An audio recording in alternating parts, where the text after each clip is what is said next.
Yeah, everybody will see my balls, big and brown, brown balls. Everybody. Punks! Punks!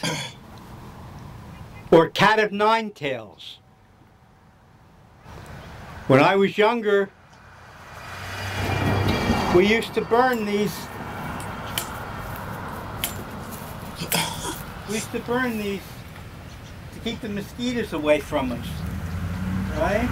Skeeters. We call them punks. But punks means something else today. And the more proper term was cat of nine tails. This is a book on Ong's hat. A dimensional portal or time travel. Joseph Metheny wrote the book. It's a very interesting book if you're interested in time travel. It's supposed to be true. It's supposed to be a true story about two Princeton scientists who worked out the mathematics for time travel. And when they submitted their paper and showed their mathematics, they got fired. Ong's hat is an abandoned village in the New Jersey Pine Barrens. And that's where the two Princeton professors fled to a hippie village hidden deep within the Pine Barrens. And there was also an African Moorish village with their own religion. And the hippies, the two Princeton professors, husband and wife, and the African Moors all lived happily until the Princeton professors worked out their theory on time travel and allegedly built a time machine or a stargate. And the African Moorish village, the hippie community, and the two Princeton scientists all disappeared, vanished, along with the village of Ong's hat. Scary story, right? Yeah. It's an interesting book. It's supposed to be a true story. Yep. I have no way of verifying it. I didn't write the story, but I did visit Ong's hat, Yep. the abandoned village, or where it's supposed to be, but it wasn't there. Oh. So maybe the whole village disappeared into another dimension, along with the hippies, the African Moors, and the two Princeton scientists, husband and wife. Thank you for watching this video. Have a good day.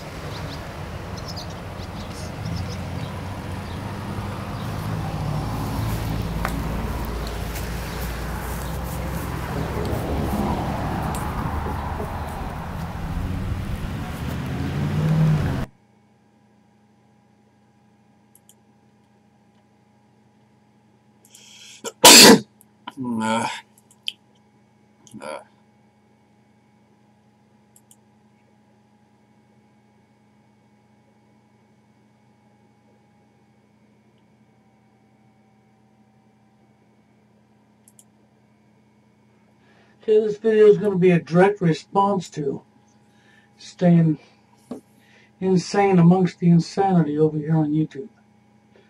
Okay? You know, I did see your comment you left. Okay, and I did actually watch a video you made. During the time that the video went up on YouTube, I was in the middle of doing a recording with Steve Hoka. Okay, and I saw it pop up in my corner. I also saw you done another video at Steve Hoka. I left you a link to my BitChute account where I have re-uploaded the video reply that I made at you yesterday on your women hitting the wall video. Okay? Now I'm going to say this. from the time that I've been acquainted with your videos, your profile Oh.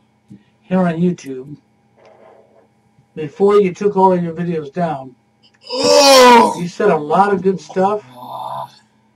You appeared to be a very intelligent man who is awake to a lot of truth in today's society. Okay? That's no lie. And when I read your comment, knowing what I know about your character online, I think you're still an honest man. I really do. And I believe you, okay? I don't believe it was you that actually flagged my video down or caused it to be taken away from the public's view, okay? But I do believe you are directly responsible for that happening to me. And how do I say that? I'll say that for this reason. For whatever reason it is, you seem to have an obsession with Steve Hoka. Now, you may not want to call it an obsession, but I'll tell you what.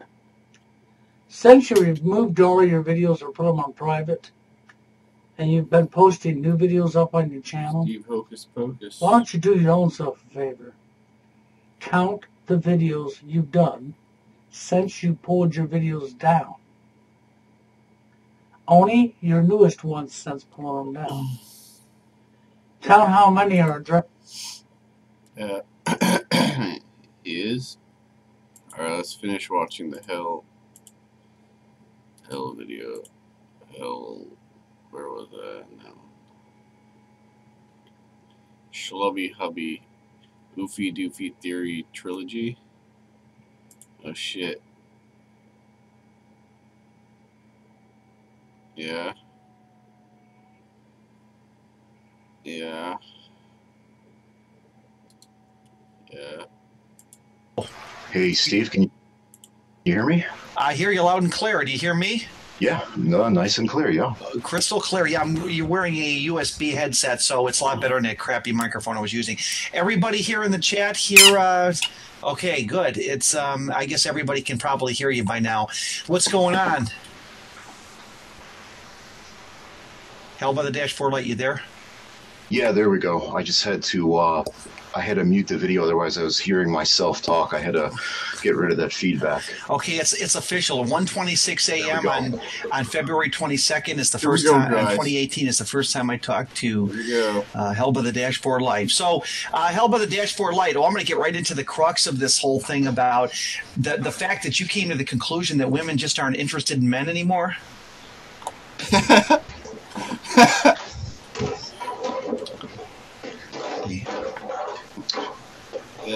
Yeah. That's basically my conclusion. Is it's not really. I mean, you have all of these competing theories, right? Everything is, the 80-20 rule, or Right. Going for the Chads or Tyrones. But I think what mistake people are just making is they're jumping to the conclusion that Women want guys in the first place. in the first place. Yeah. And we wouldn't be having these discussions about, is it, how to do PUA or looks max or looks minimize or whatever, if women actually wanted to be in a relationship as badly as guys do. Right.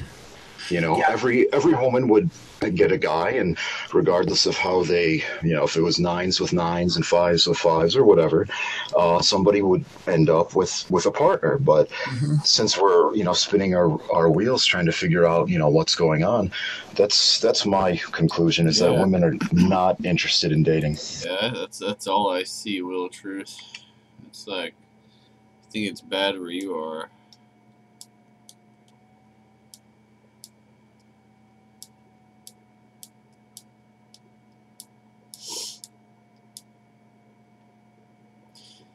Yeah, I tend to agree, Banterman.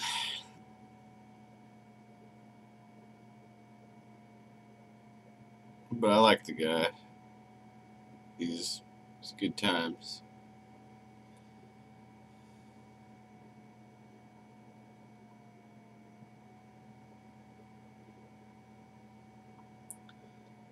No, they still are Will Truth, but it's just like you can only get kicked down. You can only keep your top position so much when everyone's fucking putting the boot in your face. You want to see how I cope? I'll show y'all how I cope. Welcome to Flipside 420 stream. This is sweet and neat. It's the middle of the night. It's 420. It's my motherfucking day off. I'm motherfucking watching Hell by the Dashboard Light. Clown on these motherfuckers.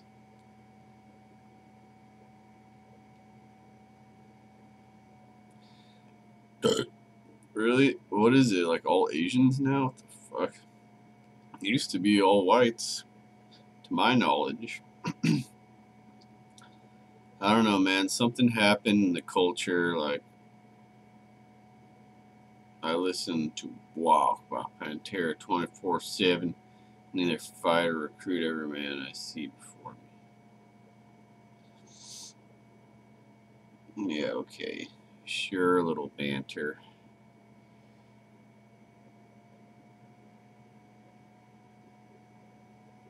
Yeah, that is nonsense, man. There's gotta be some whites.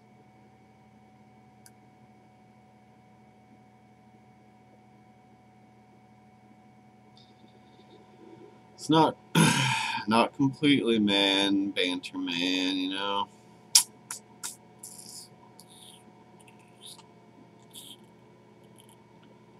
Yeah, dude.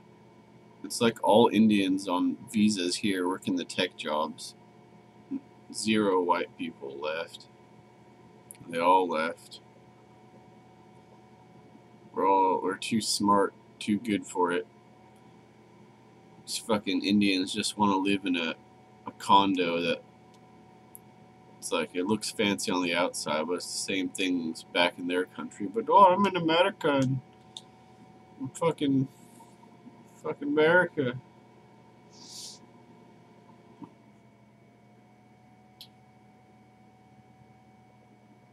Cambridge. I don't know, guys. We're in a little bit of trouble. All right.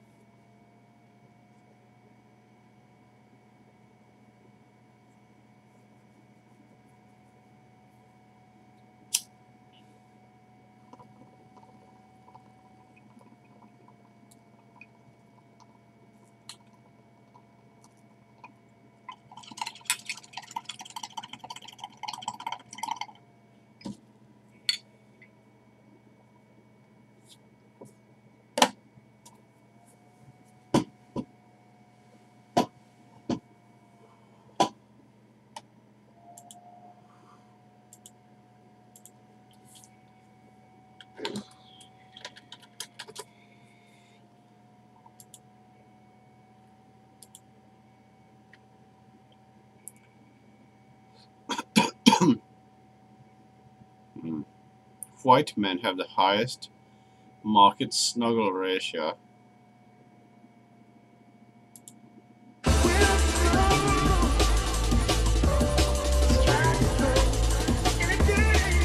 I created a new dating profile on Tinder using pictures of a new male model who I named Richard. Those who believe that the male-female dynamic on Tinder is different to meeting and approaching women in real life ignore the fact that Tinder is the leading dating app. The more women who use it, the less reliant women are upon traditional forms of meeting where a man can show off his personality. Tinder has changed online and offline dating. An average-looking, or especially a below-average-looking man who wants to approach a woman in real life can't compete with the celebrityhood of today's women Shut who up, have banter, access man. to good-looking, high-status Trying to act men like from social media and you ain't online all up dating. in these streams and shit. I haven't seen this one yet, Richard right? spoke to Pri. I'm pretty sure you're named after a car that no one buys. Kiss. You mean Prius? Yes, I was kidding anyway. Just wanted to see if Yeah, you could except for handle my me. horrible personality. Stick out tongue. Well, thank God you're pretty, lol. Now there was a reason why Richard's corny joke with Pri didn't kill the mood. Can you guess what it is?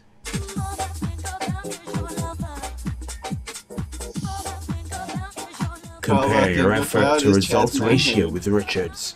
Here's Ang. Hey. Poor opener. Start again. Haha. Ha ha. That was a good initial step. Ha. I'm shy. Where are you? Yeah. Don't be shy. I'm not that much of a jerk. Location, you? Promise. Yeah, that's You nearby. true. Wanna Real meet? truth. Forward but hey. All these Hi, foreigners sure, are what's your slaying number? it up. 0754. I'm not Their far own from races. there. Cool. I just gotta go to the shop while I leave my phone at... I think I get it. I think all the other races are in like a euphoric state that they're going to be able to take over. Because Whitey's like going down, so they're just like, oh yes, let us fuck. Alright,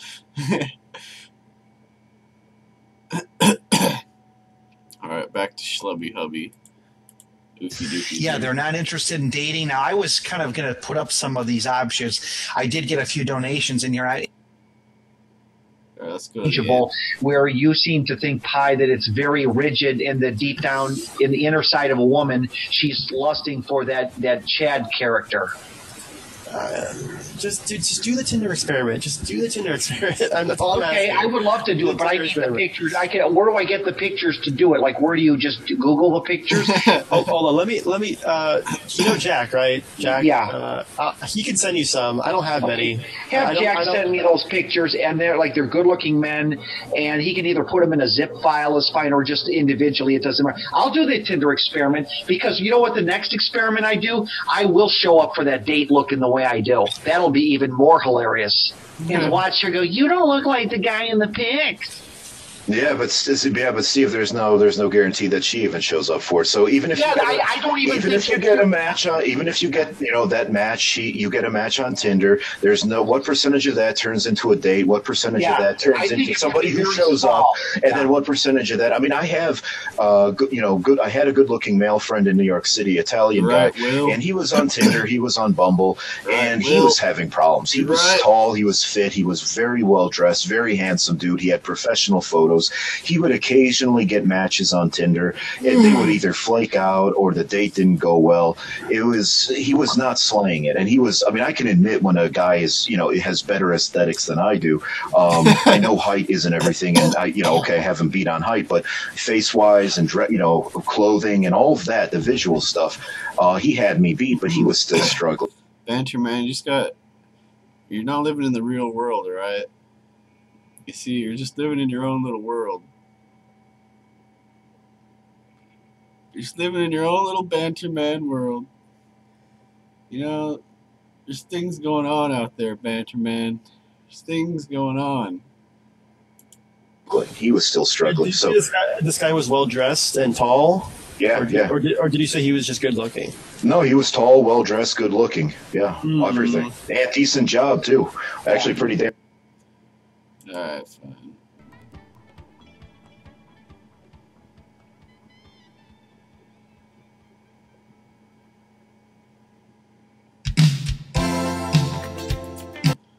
Yeah, let's play some sad mumble rap. Take a smoking intermission.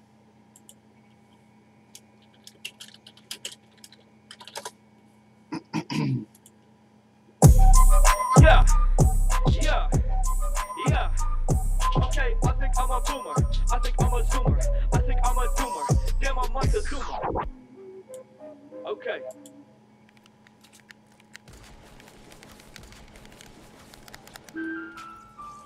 €16. Yeah. Hit or miss, I guess they never miss, huh? You got a boyfriend, I bet he does he kiss ya. He gon' find another girl and he won't miss ya. He gon' spend and hit the dab like Wiz Khalifa. Medical bands in the kitchen. Medical bands on the whipping.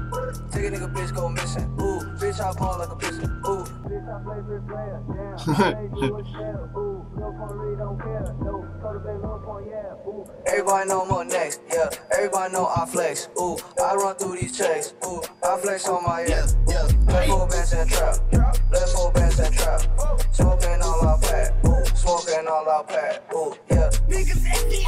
Ooh, them bricks at the pound like ooh. Ooh, diamond on wrist ain't look like glue. Walk in the club and I flex like ooh. Walk in the club and I flex like ooh. Basic martial all over my shoe. Basic martial all over my shoe. Gucci stole 100,000, that's just in a day. I was cheating, I'm a dog, think I need a cage. Savage loaded chips and dip, I'm not talking about lace. Throwback raps, call them retros, I'm not talking about days. Interesting. Anyways, well, fuck.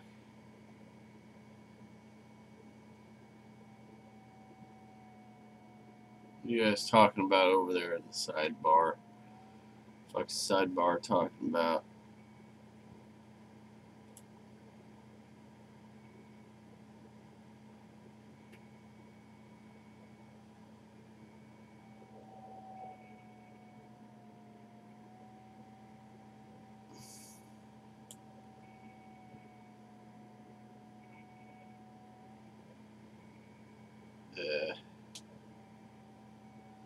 Yes, spiritual and cultural. This is Illuminati stuff, man. They built everything around us, man. They do whatever they want. It's not your choice.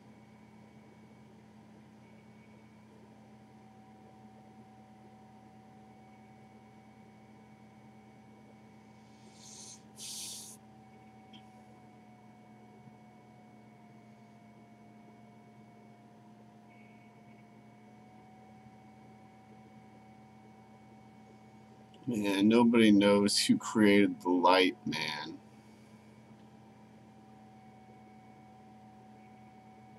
Or if it was just darkness forever. Something had to create the light.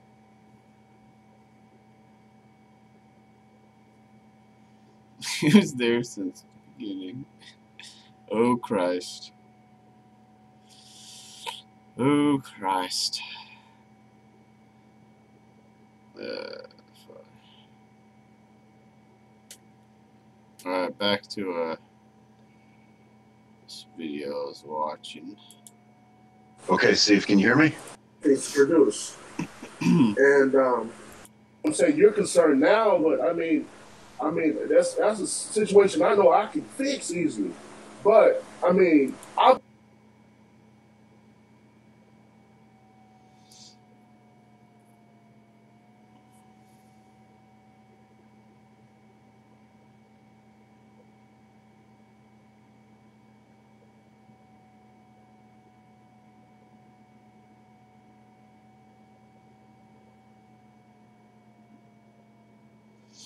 The light. Oh, I mean, like, fucking, I don't know. How does a Big Bang happen in a void? Have they answered that question yet? No, they probably have. But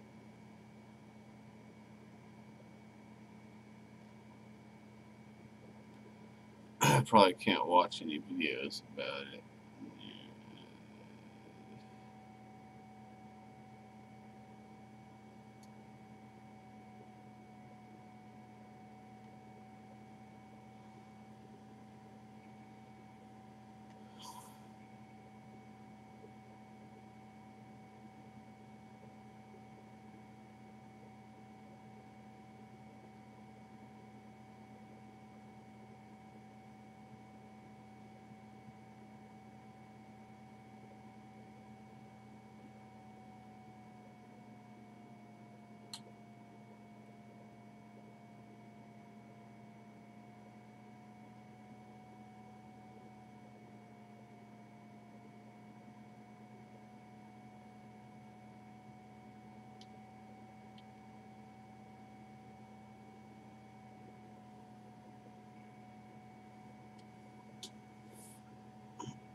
Yeah.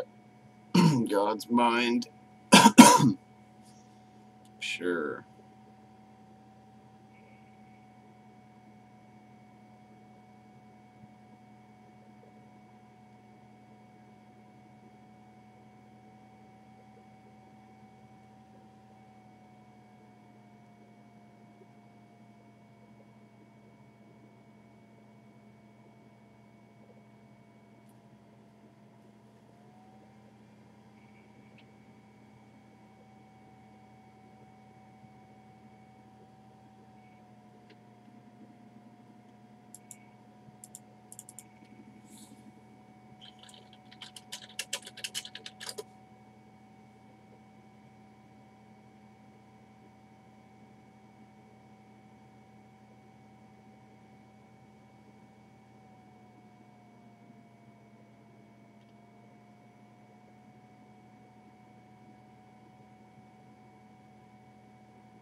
Hey, can you hear me?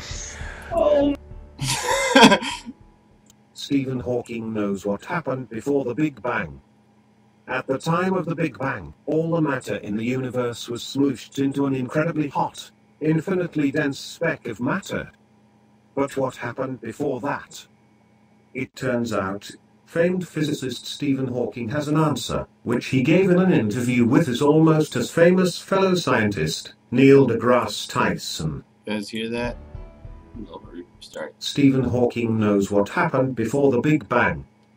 At the time of the Big Bang, all the matter in the universe was smooshed into an incredibly hot, infinitely dense speck of matter. This is what Banterman but what believes. happened before that? Just kidding. It turns out, famed physicist Stephen Hawking has an answer, which he gave in an interview with his almost as famous fellow scientist, Neil deGrasse Tyson. Hawking discusses these ideas, and others on the series finale of Tyson's Star Talk TV show, which airs this Sunday on the National Geographic Channel. Hawking's answer to the question, what was there before there was anything, relies on a theory known as the no-boundary proposal. The boundary condition of the universe is that it has no boundary, Hawking told Tyson, according to popular science. To understand the theory better, grab your universal remote and hit rewind. As scientists know now, the universe is constantly expanding. As you move backward in time, then, the universe contracts. Rewind far enough, about 13.8 billion years, and the entire universe shrinks to the size of a single atom, Hawking said.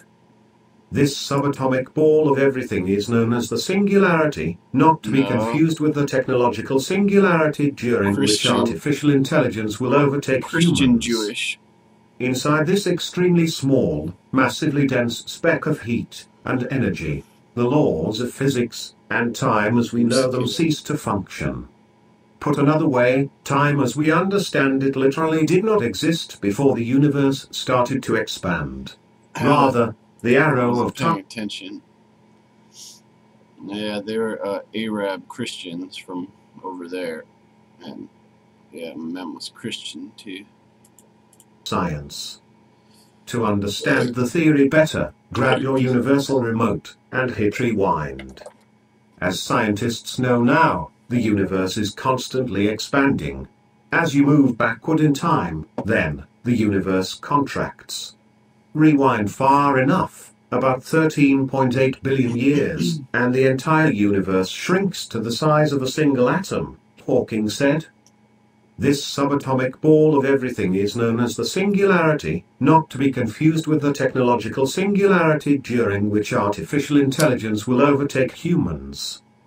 Inside this extremely small, massively dense speck of heat and energy, universal remote, and hit rewind.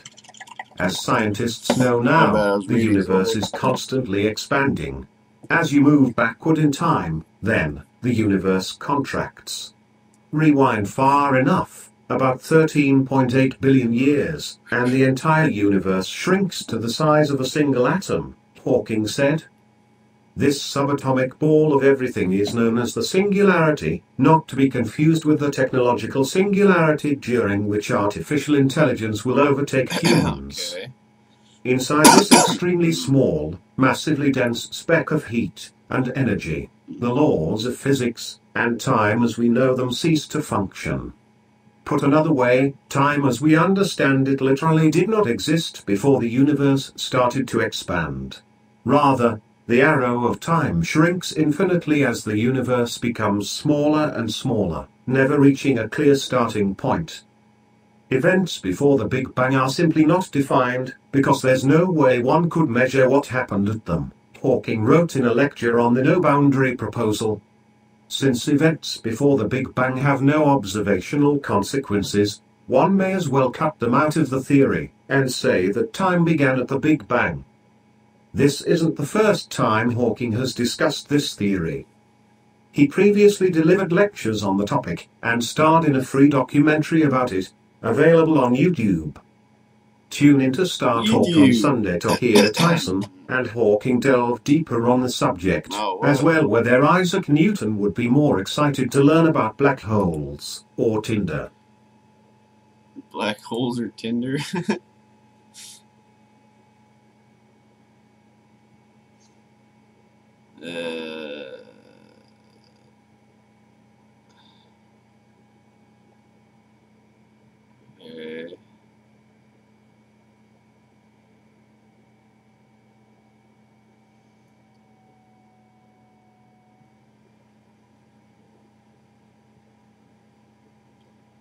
Oh, shitty.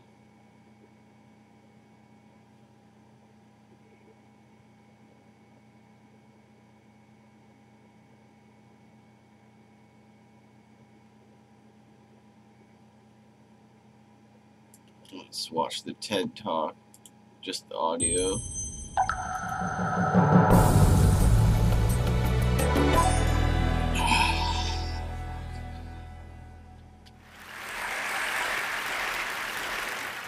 Why does the universe exist?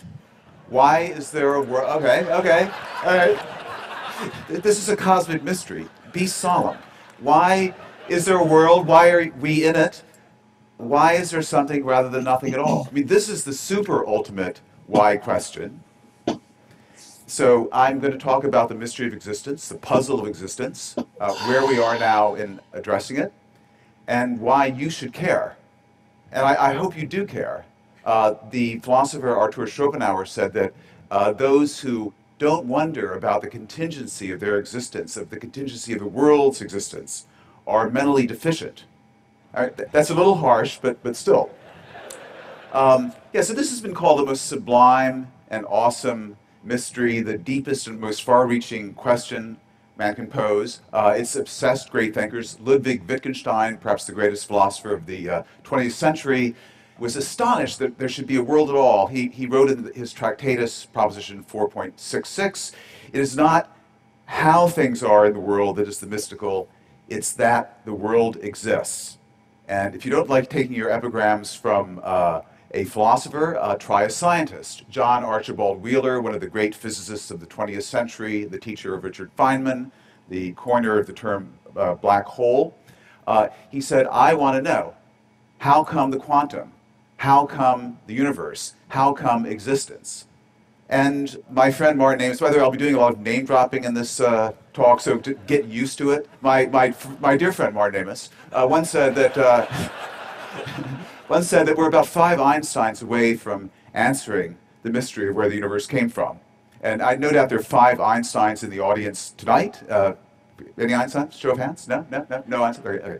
So this question, why is there something rather than nothing? This sublime question was posed rather late in intellectual history. It was towards the end of the 17th century. the philosopher Leibniz. Watch Sweetly who asked figure it. this out right here. Very smart guy, I'm gonna Leibniz, figure was out a the universe, invented the guys. calculus Right. independently of Zip. Isaac Newton about the same time.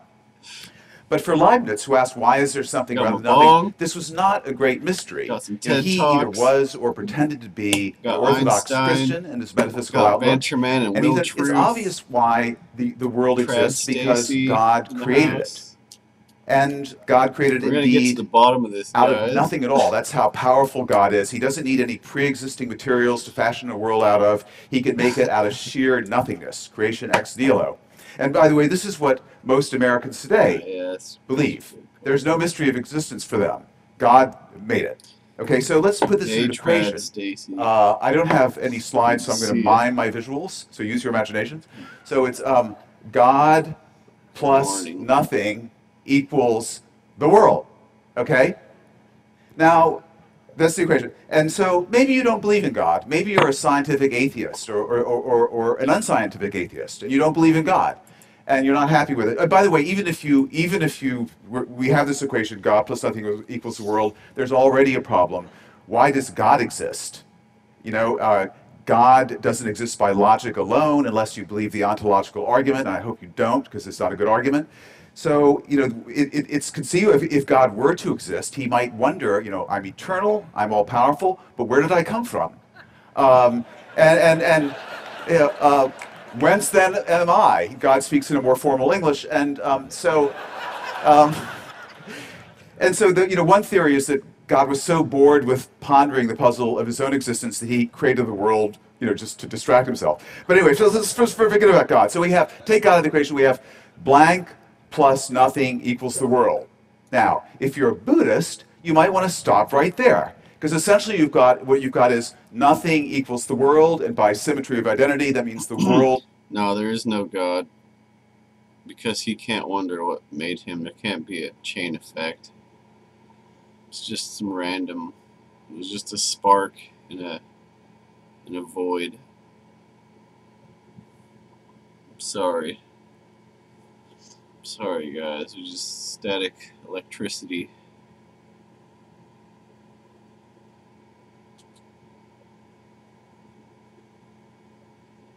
It's like when you get shocked, you touch a piece of metal or some shit. Equals nothing. Okay, and to a Buddhist, the world is just a whole lot of nothing. It's a big cosmic vacuity. Bong rip. And you know, we think there's a lot of something out there, but that's because we're enslaved by our desires. If we let our desires kind of melt away, we'll see the world for what it truly is, a vacuity, nothingness, and we'll slip into this happy state of nirvana, which has been defined as having just enough life to enjoy being dead. Okay, so that's it. That's the Buddhist thing. Okay, but I'm not. I'm a Westerner, and I'm still concerned with the puzzle of existence for what it truly is. We think there's a lot of something out. Buddhist, the world is just a whole lot of nothing. It's a big cosmic vacuity. And you know, we think there's a lot of something out there, but that's because we're enslaved by our desires. If we let our desires kind of melt away, we'll see the world for what it truly is, a vacuity, nothingness, and we'll slip into this happy state of nirvana, which has been defined as having just enough life to enjoy being dead. Okay, so that's it. That's the Buddhist thing. Okay, but I'm not. I'm a Westerner, and I'm still concerned with the puzzle of existence. So I've got, say, blank plus. This is going to get serious in a minute. So blank plus nothing equals the world. What are we going to put in that blank? Well, how about science? I mean, science is our best guide to the nature of reality. Yeah.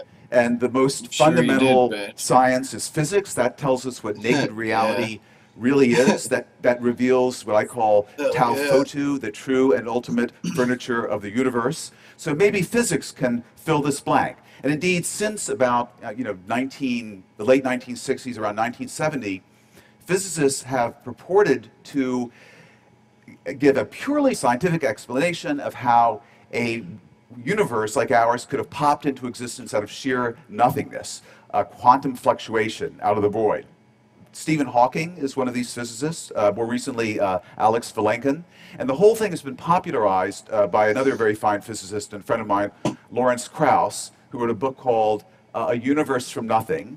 And Lawrence thinks that he's a militant atheist, by the way, so he's gotten God out of the picture. The laws of quantum field theory, the state-of-the-art physics, can show how out of sheer nothingness, no space, no time, no matter, nothing, a little nugget of false vacuum can fluctuate into existence, and then by the miracle of inflation, blow up into this huge and variegated cosmos we see around us. Okay, this is a real physics can show.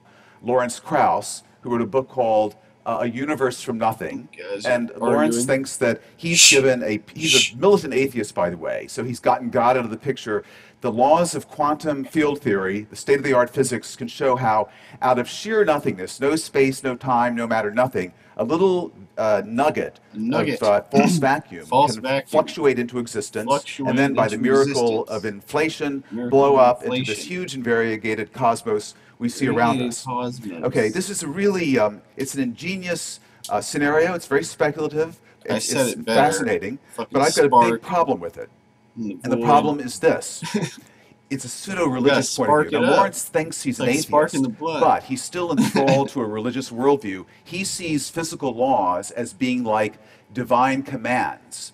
You know, the laws of quantum field theory for him are like fiat lux, let there be light. The laws have some sort of ontological power or cloud that they can inform the abyss that it's pregnant with being. They can call a world into existence out of nothing.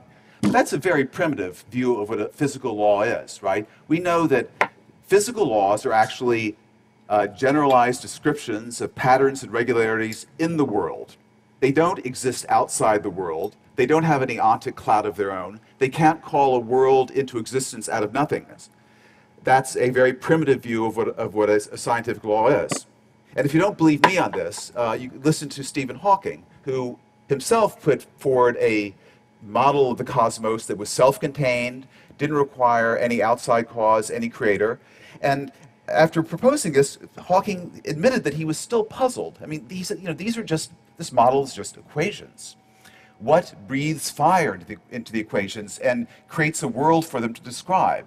He was puzzled by this. So equations themselves can't do the magic, can't resolve the puzzle of existence.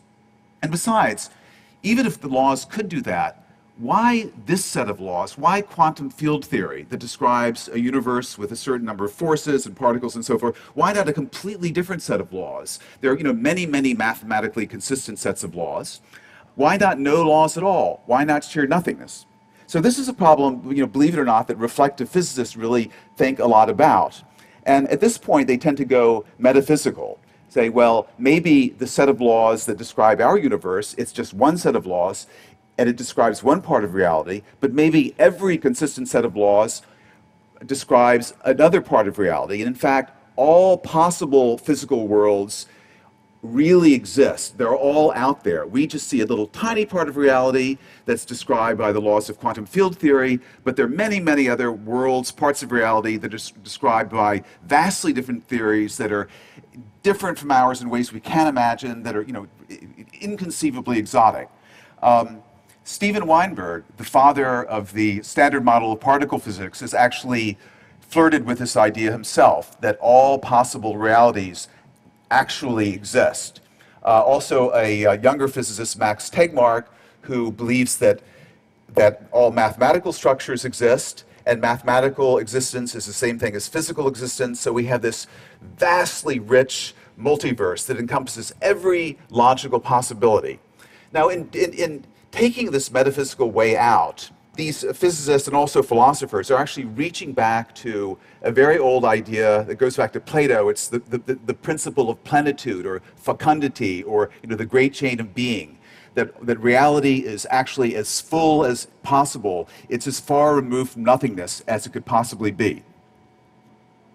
So we have these two extremes now. We have sheer nothingness on one side, and we have this vision of a reality that encompasses every conceivable world at the other extreme, the fullest possible reality, nothingness, the simplest possible reality. Now, what's in between these two extremes? There are all kinds of intermediate realities that include some things and leave out others.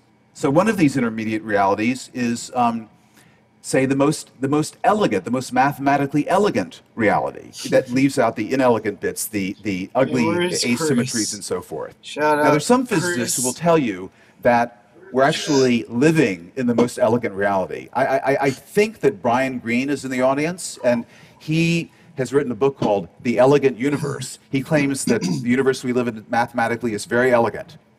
Don't believe him. It's an ugly, no, it's a pious hope. I wish it were true, but I think the other day he admitted to me it's really an ugly universe. It's stupidly constructed. It's got way too many arbitrary coupling constants and mass ratios and superfluous families of elementary particles. And what the hell is dark energy? It's a real, it's a stick and bubble gum contraption. It's not an elegant universe. And then there's the best of all possible worlds in an ethical sense. Now you should get settled now because a world in which sentient beings don't suffer needlessly, in which there aren't things like childhood cancer or the Holocaust. This is an ethical conception. Anyway, so between nothingness and the fullest possible reality, various special realities. Nothingness is special, it's the simplest. Then there's the most elegant possible reality, that's special. The fullest possible reality, that's special. But what are we leaving out here? There's also just the crummy, generic realities that aren't special in any way, that are sort of random. They're infinitely removed from nothingness, but they fall infinitely short of complete fullness. They're a mixture of chaos and order, of mathematical elegance and ugliness. So I would describe these realities as an infinite, mediocre, incomplete mess, a generic reality, a kind of cosmic junk shot. And these realities, is there a deity in any of these realities? Maybe, but the deity isn't perfect like the Judeo-Christian deity. The deity isn't all good and all powerful. It might be instead 100% malevolent, but only 80% effective. I'll mix some which Chris in my pretty protein powder much describes shake. the world we see around us, I think. So I would like to propose that the resolution to the mystery of existence is that the reality we exist in is one of these generic realities. Now, reality has to turn out some way. It can either turn out to be nothing or everything or something in between. So if it has some special feature, like being really elegant or really full or really simple like nothingness, that would require an explanation. But if it's just one of these random generic realities, there's no further explanation for it. And indeed, I would say that's the reality we live in. That's what science is telling us. That's what, at the beginning of the week, we got the exciting information that the theory of inflation, which predicts a big, infinite, kind of messy, arbitrary, pointless reality. It's like a big, frothing champagne coming out of a bottle endlessly, a vast universe, mostly a wasteland with little pockets of charm and order and peace. This has been confirmed, this inflationary scenario, by the observations made by radio telescopes in Antarctica that looked at the signature of the gravitational waves from the just before the Big Bang. I'm sure you all know about this. So anyway, I think there's some evidence that this really is the reality that we're stuck with. Now, why should you care? Well, the question, why does the world exist? That's the cosmic question. It sort of rhymes with a more intimate question. Why do I exist? Why do you exist? Our existence is really, it would seem to be amazingly improbable because there's an enormous number of genetically possible humans if you can compute it by looking at the number of genes and the number of alleles and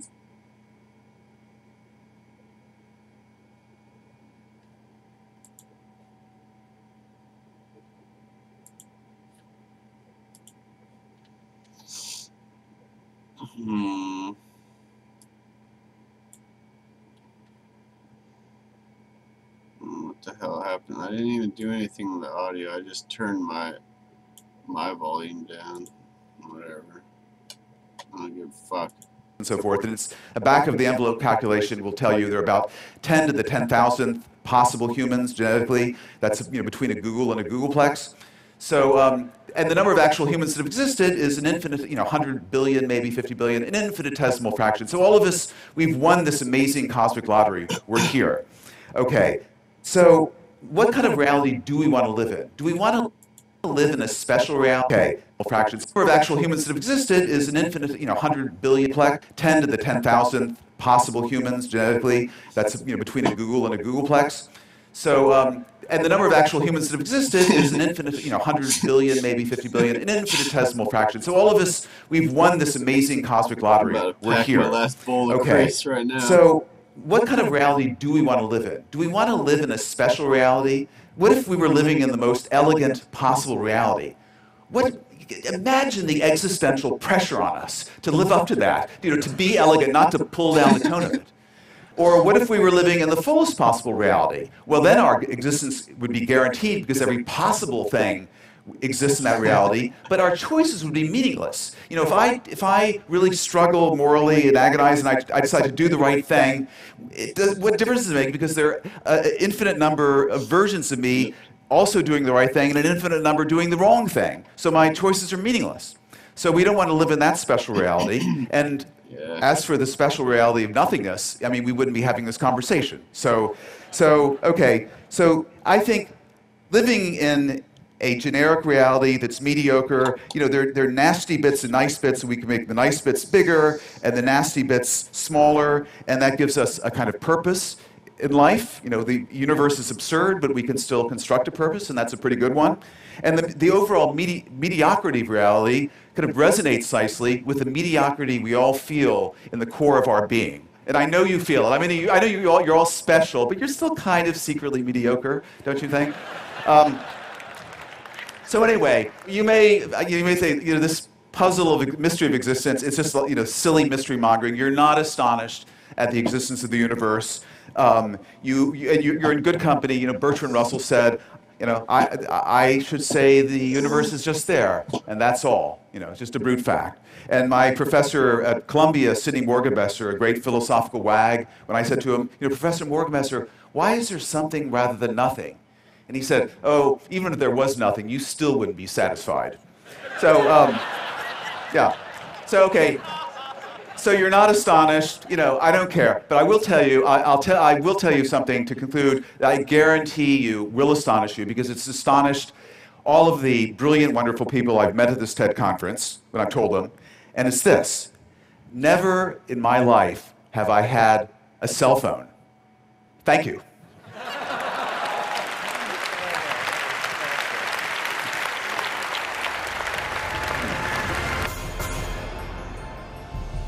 I have a cell phone.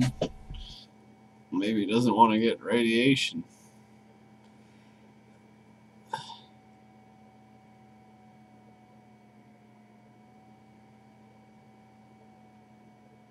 A cell phone.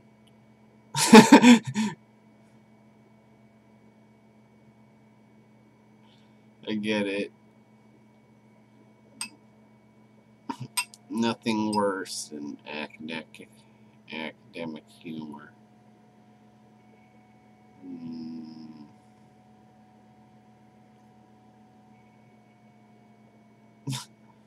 TED Talkers. Yeah. Fucking TED.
watch that.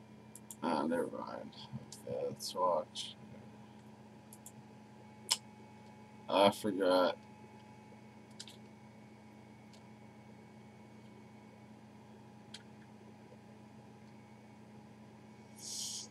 I don't know.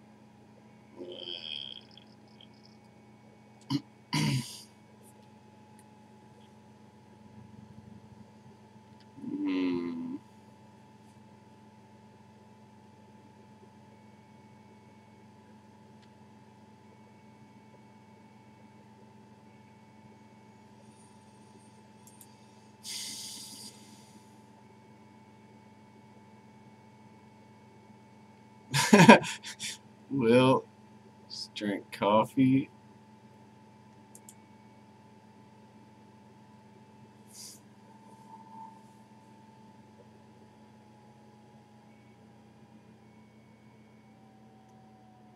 I'll probably get banned for that.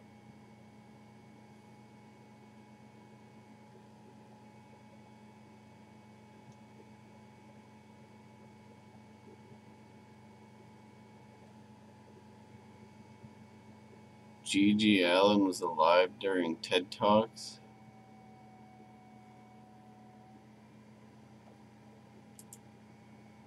He doesn't have one.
So you got to realize, see, we're really deep in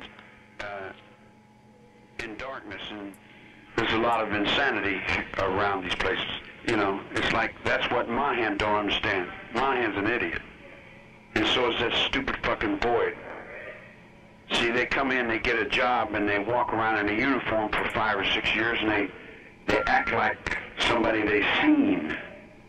Or they sing like somebody they heard. In other words, they got a fear-based mentality, man, that it's not based on any comprehension of obeying orders. They don't, everybody wants to give orders. No one wants to obey and abide by orders. Everybody wants to be the man, but nobody wants to let the man be the man. Well, that's what you just talked to. He wants to chew Boyd's health because he fucked up. He fucked the mainline off San Quentin. You know how many bastard babies that created so that punk could be a rock and roll singer? Yeah, well, see, here's the game. The voice of authority comes from God. God's on the will of our Father who art in heaven. And those graveyards are piled up from here to eternity. And that's more than Bing Crosby and Frank Sinatra in Las Vegas playing a nickel on a slot machine. You dig? There's more to it than just numbers and snakes who peer out from their mother's womb who haven't been born yet, wanting to tell somebody what to do or how to do it. You dig? See, here's the thing. Some things are for public entertainment and consuming for those who are capable of consuming. Most of that is rhetoric. It's already been said and done by 5,000 years of libraries and books that you could read. But the essence to the new order of things is not in order yet. It's in chaos. And the pattern of no pattern is in total insanity. And the insanity that goes beyond the English language is that everybody's bowing down to that Japanese guy, and they're working like ants to build a biosphere underneath the ground so they can spray everybody else. Communicate? In other words, you got altars of fears and the mentality that run in fears that have no life or mind over materialism. In this spiritual and the metaphysical world, everything is dead. It all died in the battlefields of honor. The only ones that are worth a fuck are the ones that stood up and fought for you and died for you or gave something to you in wheelchairs or crutches or laid up in some kind of insane asylum in some nut ward or hanging themselves on ventilators. You know, I was alive in the visiting room and the idiot come and took me off for a pocket full of bullets. Like as if everything runs on the gun. The gun is just one game. There's all kinds of things that run beyond that gun, son. That gun is just a maniac who can't deal with the pen or the pencil. The man has the pen and the pencil and the paper and the authority that goes with that, that's bigger and badder than the gun. That runs all the guns. Does that communicate? Brotherhood of the gun. Whoever's got the gun does what I tell him to do. It's my goddamn gun. And anybody that ain't in line with that ain't in line. So then they come and want to take that off and smile like they're your friend, and then come back and stab you in the back and take your goddamn fucking bullets down the road and leave you stuck in the middle of your enemies with no goddamn bullets because he wants to be a rock and roll singer. Nor does it do anything for public attention. And public attention is bought and sold.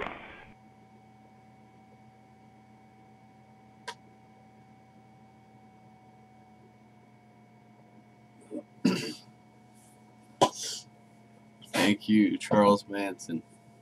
It's a wonderful little bit there.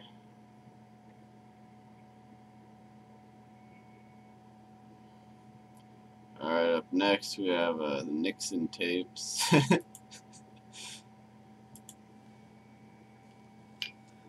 Tonight on the Sweet Neat Show, Discovering the Universe.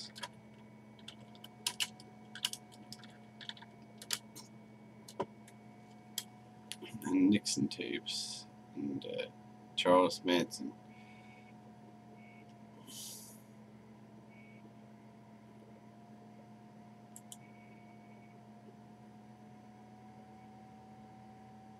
Hello. Congressman Ford, Mr. President.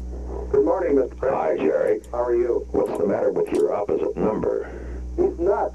My God, when I read the Star last night, and incidentally, I thought you made fine comment, but I said, well, Jesus, you're right. Did you know that the FBI has not had a tap, not only on no congressman or no senator, but not even anybody that has ever, the moment they cross into that Capitol since 1924. Did you know that? I didn't know that, but Hoover's got the record. I mean, this is the most ridiculous damn thing. But the fellow is, he's on the sauce, isn't that it? Well, I'm afraid that's right, Mr. Or is he crazy? I mean, he's either drinking too much or he's taking some pills that are upsetting him mentally. Last Thursday, when we were getting the program for this week, he was mumbling. He was almost incoherent. It was very embarrassing to Carl and to everybody who was on the floor. We've got, I hate to say this, but we've got to be awfully careful what we tell him. Well, that's the problem. One thing I called about you. I'm afraid that we better not. I was planning to have a meeting at 7 o'clock tomorrow night at the Big 5, but how the hell can I tell him? That's only 2 hours before, though. He can't do much damage. And no, he'd probably screw off on that. But I don't think I can ever tell him anything in confidence. Well, I think you've got to be awfully careful anything that's classified. You might be. Who knows? I know. Well, everything, frankly, everything I say is classified because they go out and quote the president, and that becomes part of the record. Well, anyway, I don't know. Is this something that you could talk to Carl about in confidence and say, look, I mean, in other words, I never have any problem meeting with you and Carl. Right. But God, maybe that's the answer, that I'll meet with you and Carl, and I mean, I'm just not going to have this fellow down here because you can't have a nut. You know? With Carl, you agree. Silly pants. He's a man of high principle. Silly goose. Well, all right, I'll leave it to you to talk to him, Jerry, and to Carl, and then I'll call you back or talk to Clark. Well, I'll tell you what you do. Why don't you call me back, and if I'm not, I'm going to be doing some revenue sharing messages at around at about 11 to 12.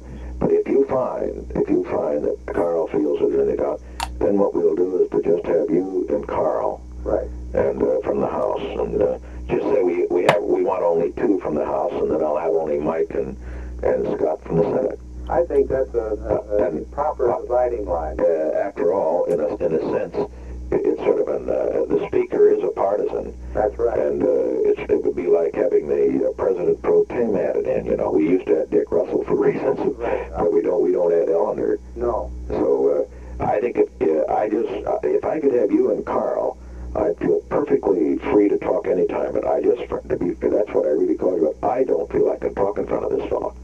I mean, I think he's just off his rocker. Well, let me talk to Carl, and I'll put it quite frankly. Tell him that we'd like to have you down at 7 o'clock tomorrow, and I'll give you a complete fill-in, because there is something in great confidence, and I am going to tell you that may not develop, right. But on the negotiating front. Right. But I just want to give you a little feel of it, Right. All right, I'll talk to Carl. But I would never do it if Bob's were there. Well, I don't think. Mr. President, Prime Minister Trudeau. Yeah. Hello. Mr. President. Hello. Hello. How are you? Very well. I just got back from vacation earlier this week, and I wanted to phone you to tell you how distressed I was about all this noise that is going on around the Watergate thing. I want to tell you that, as far as I'm concerned, the people here that I know have and certainly myself have great confidence and respect. And amongst politicians, we realize how an issue like this can be seized upon and distorted. And right. Well, how kind of you to call. Let me say that it's really a deplorable incident. And what it is like, in campaigns, people, your best friends with the best of intentions do things they shouldn't, and then you have to let them go, and it breaks your heart. But that's the way it happens. Well, exactly, and you're quite right. The sad thing is they do it with good intentions. That's right. And this was all such a idiotic damn thing, but it was wrong. Well, but I'll tell you, we'll survive it, Mr. Prime Minister. Mr. President. But your call I will always remember. Well, I certainly never forgot that you called me when I was. We sort of have a union. We politicians have got to stick together. Well, that's the way we got to do it, and I think we say things the right way. Well, I appreciate it. Incidentally, I wanted to tell you, Kissinger just left. He's going over to see Lee Ducteau. It'll be announced today in Paris next week.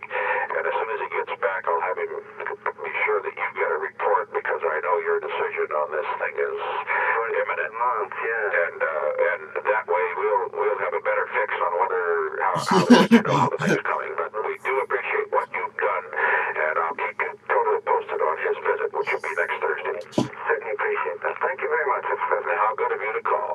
Thank you.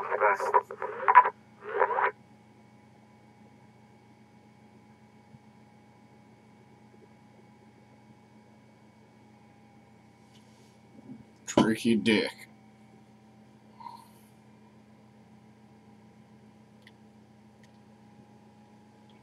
Fucking tricky dick.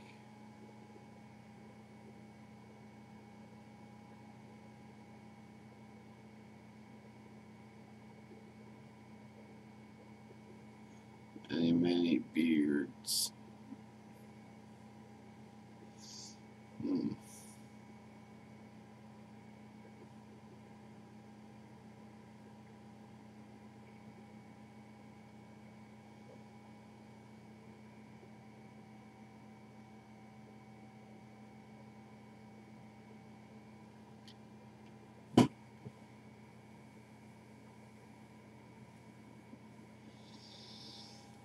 Well,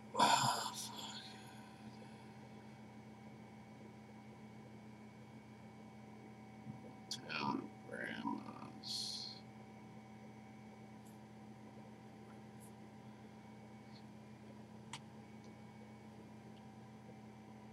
Ew. Gross.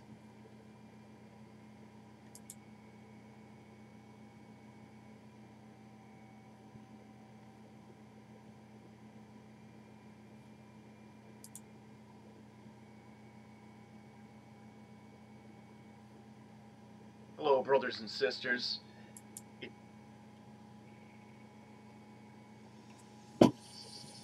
Based and cringe.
Oh, fuck.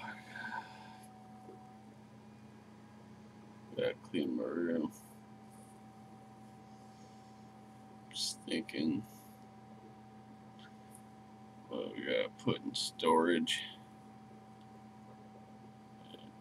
Oh, shit.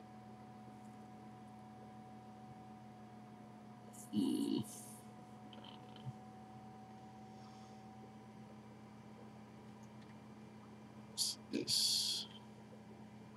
Wee motherfuckers.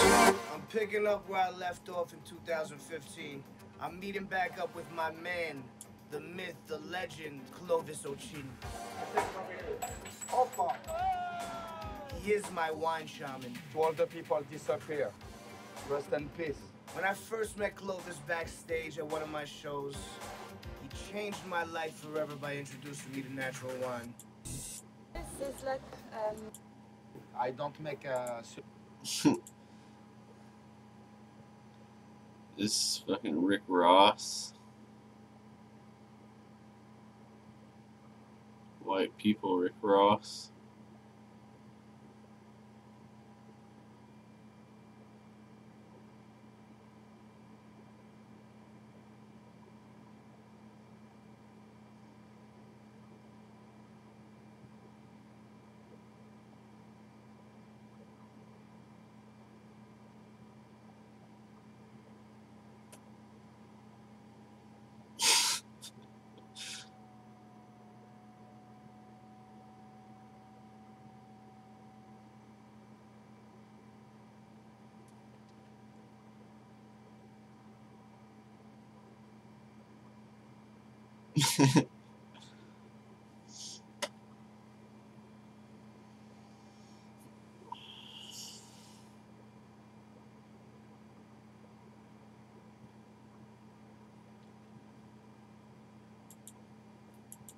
Sulfite wine in Burgundy, I respect that a lot. So I wanted to pay homage Action for him, even if it's a Bronson. little deal. These are legends in the game, man. They're rebels. When you come to a fancy restaurant, they show you the 2015. This was from here, and that's it. He has the fucking story. The guy's a little bitch. Small charcuterie. You just in the French. Whoa. Man of munchies. What's your name, bro?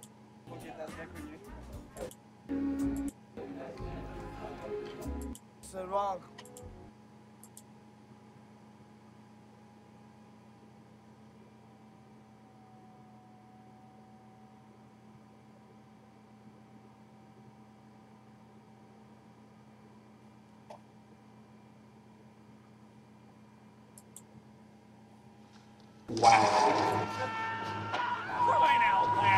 Hey, I can see our hotel from here. Wow.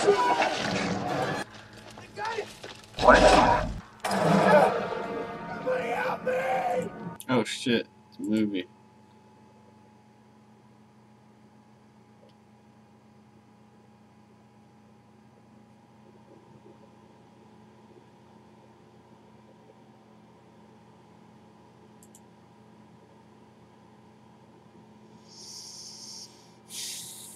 Wow.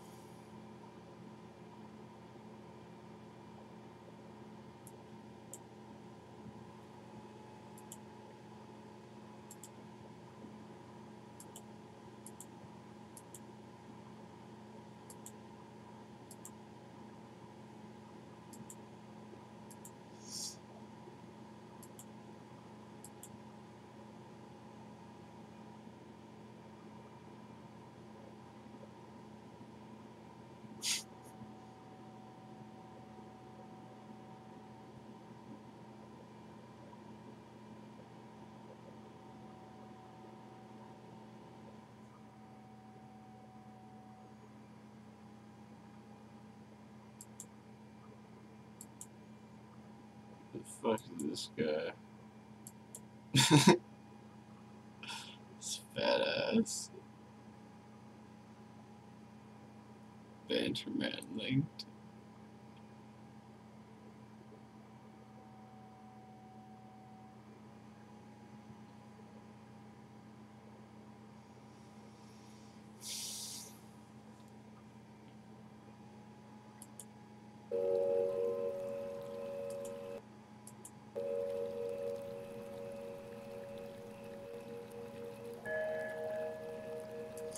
Yeah, I used to watch some pretty lame foodies. I'm not trying to be all fat though.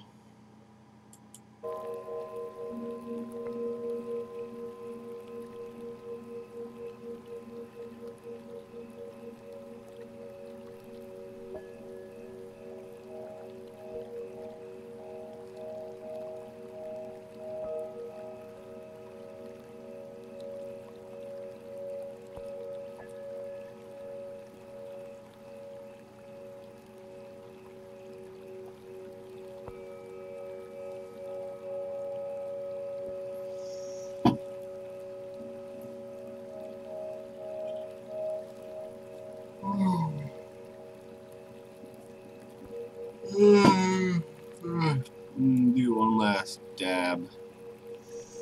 I'm gonna do a dab on y'all, and then I'm gonna do some cleaning. I'm gonna go to sleep for a little bit. I'm gonna do some shit today. Then I'm gonna go to sleep, and then wherever. Then I'll go back to work.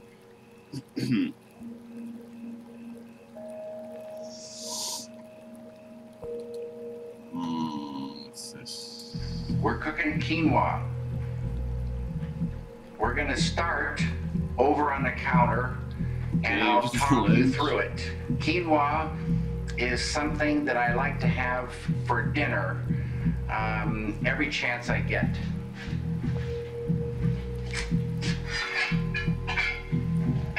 Start with a... Is this from a movie or something?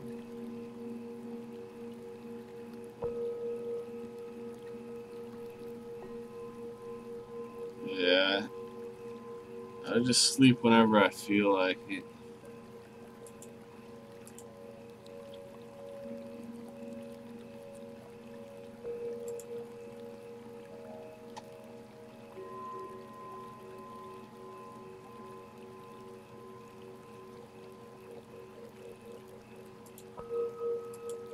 pan, and this pan is unbelievable. It's super heavy and lined with copper. It's such a good pan.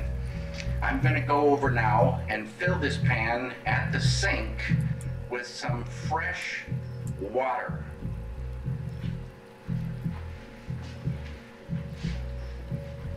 I'm going to put in about this much water. That's about an inch of water, give or take.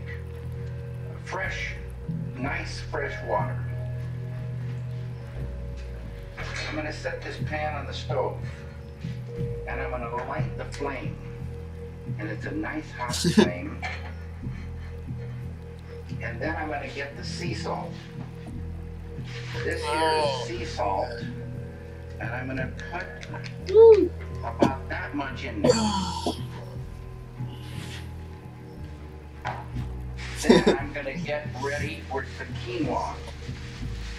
This is a bag of quinoa, and quinoa, they say, I don't know for sure that it's true, but they say that it's a grain, the only grain that's a perfect, complete protein. That's cool. Now come over here and take a look at how much quinoa I'm putting in this cup. I'm putting in a little less than half a cup, but it's like sand, this quinoa. It's real tight little grains, but it's gonna puff up, I'll tell you. So I'm gonna try about this much. I'm gonna try just a little bit less water. Moths were flipping and chucking out. You kidding? Stop. Stop. Let me fill that up with some soap and water. And we go over and we get the pan lid.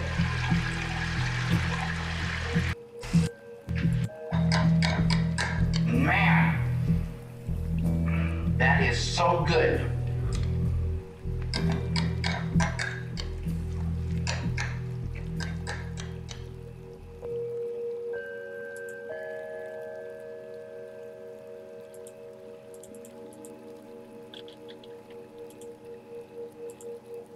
Shine.